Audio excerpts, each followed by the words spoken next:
Welcome to this tutorial on answering short answer questions from the University of Reading Study Advice team.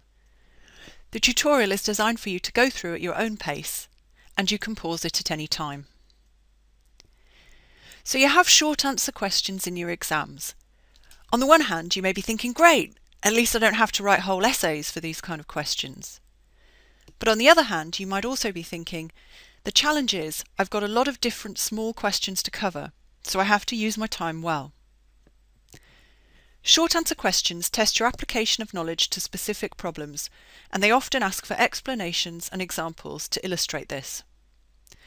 So as these questions involve application of knowledge, one of the best revision strategies for short answer questions is practice, practice, and practice, especially if your exam questions will involve calculations or use of formulae. It's hard to remember how to do the stages of calculations or apply knowledge when it's in the abstract. But if you can put it in context by using it to answer specific questions, your knowledge becomes more real and grounded and easier to remember. Life often gets in the way of good intentions to do practice questions. So another good strategy is to ring-fence and protect some time each day or each week for regular practice. Unlike essay questions, in which you write a single answer straight through, short answer questions mean you have to pay attention to the marks and parts of each question strategically. The number of marks each question is worth gives an indication of the proportion of time you should spend and the rough length of the answer.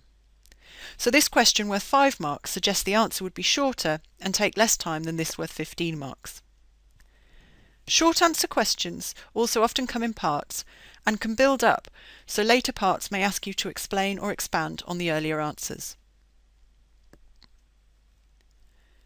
Short answer questions also may ask for a combination of things in an answer or for examples to illustrate your point. So it's important that you read the question carefully and make sure you cover everything that they're looking for. Underlining key words may help with this. For example, in this question, you would lose marks if you only focused on internal climate forcing mechanisms. You would also lose marks if you only listed the internal and external mechanisms without explaining how each of these affects the Earth's climate. If you have questions that are longer and worth a lot of marks, such as these, approach them like mini essays. It's tempting to rush straight in, but a short plan can help you order your thoughts and ensure that you don't miss any vital points. You want to be writing concisely, and short, simple sentences are best, but you do need to have a well-ordered answer, not just a muddle of points as they first come to you. So a clear structure with a very short introductory sentence, your main points, and a short concluding sentence will help your examiner see that you have a coherent approach. In short answer questions, you can pick up marks for partial answers, so don't panic if you can't do all of the stages of a question fully or if you get stuck.